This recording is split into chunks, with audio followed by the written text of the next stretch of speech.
Well, trying to figure out this chute. Like I said, it's not that I don't want to spend a lot of time on it. I don't want to spend a lot of time out here in the garage on it. I feel this is something after I figure out I could do in the house when I'm done working on the car. I don't know if you guys realize that, but most early chutes were just military surplus chutes. That's why a lot of them were string chutes. They were equipment dropping chutes. They were people chutes. You know, they're actual parachutes, not drag chutes. Drag chutes didn't come till a little later on. And that's why you see people have them attached in the rear end and all sorts of other different ways, because they really, it wasn't like today where once you do 150 miles an hour you need a chute. Like we discussed back then, people just had them to help the cars stop, even on slow cars, much slower cars. So I'm trying to keep it as authentic as possible, and that's why we got this. This is what they classify as a do-it-yourself canopy. That's their way of saying, if you get it wrong, you're dying. So I've had this for a while. Basically what it is it's a parachute harness, minus the chute. Okay, I got the chute. It's a string chute just like this. Chute never had a brand name on it, but if I'm not mistaken, the bag said Simpson on it, the original bag. I could be wrong. I thought that's what it did say on there. Bag was ripped and whatever. I got rid of the bag a long time ago. And you know, there's different ways to go about this, and I'm thinking of doing it as old school and as vintage and period correct as possible. Because let's face it, guys, I'm going to pull this thing once or twice for pleasure, and that'll be the end of it. You know what I mean? So I'm going to try and get it to the way they had it. And this is basically what they used.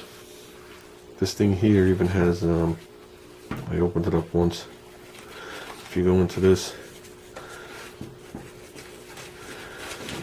it even has, oh, let's see, it's hooked to this so they can't lose it. Hopefully they wouldn't open it up and it'll come down. But it's this parachute record log.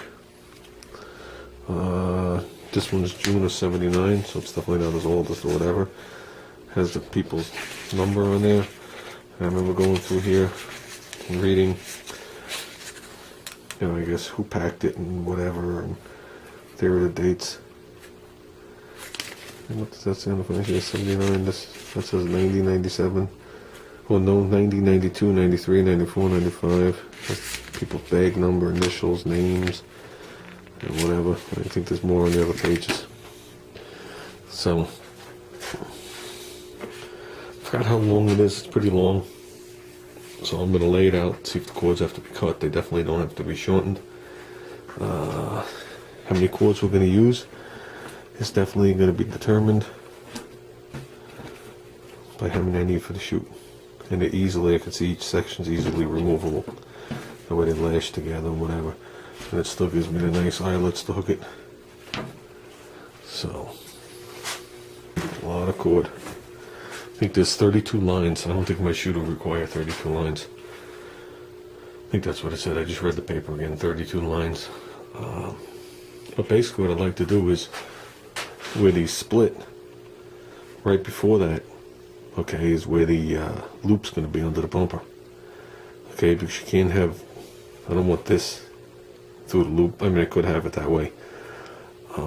There's actually no reason why I couldn't have it that way at all. Because then the only pressure on the loop would just be the loop one to expand, and that's not going to happen. So, but then all these strings would be under the car, and that's not really the right way to do it. You do see them, especially nowadays, you still see the, looks like this stuff stitched over it. I think that's for abrasion reasons and heat reasons and, you know, clutch reasons and all the other stuff that can go wrong with it reasons. But it would be nice to have it from here out, you know, somewhere in this zone from the eyelet, and then this down, going to whatever I'm going to make to the rear end. That's the goal. I got to lay under the car. I can't get it up on the lift, unfortunately. The AMX is tied up, which really sucks because I'd really make it a sweet deal to do. It's always sweet when you're working that lift. I got to sweep all the metal filings up. So I think over this weekend I'm going to knock this plan out, and that'll give me a chance to get the eyelet done. That'll give me an idea of where this is going to land and how much length I have to work with, so I can get a strap, and then the straps around the rear end, and I'll just be done with that situation, that part of it. So I'm figuring an eyelet. I think this measures, I mean, this is flexible, but it measures 1 3/4 inches. So I'm hoping on an eyelet of at least 1 3/4 inches, 2 inch on the inside. So it's going to be a big eyelet. So this stuff could lay flat. You know, I mean, it's easily flexible, as you can see. All of it is, even the head. Well, the head of it's a little stiff, but it's flexible. But that's going to be sticking through anyway, so it's going to be back to here anyway. And the sewing of it, I'm only going to, I guess, give it a stitch to hold it, and I'm going to bring it to the guy that my brother knows that does all this kind of sewing. So I'm not worried about any of the stitching failing from that to the chute, or if I alter anything there, I'm going to have him do it professionally. I'm just going to give it, you know, 1-2 stitch with a thread and needle, and I'll let a professional do it. My mom can't do it. She doesn't have the equipment, or she would. So I just feel to let you guys know that I am trying to keep this thing period correct. So I don't like fake stuff.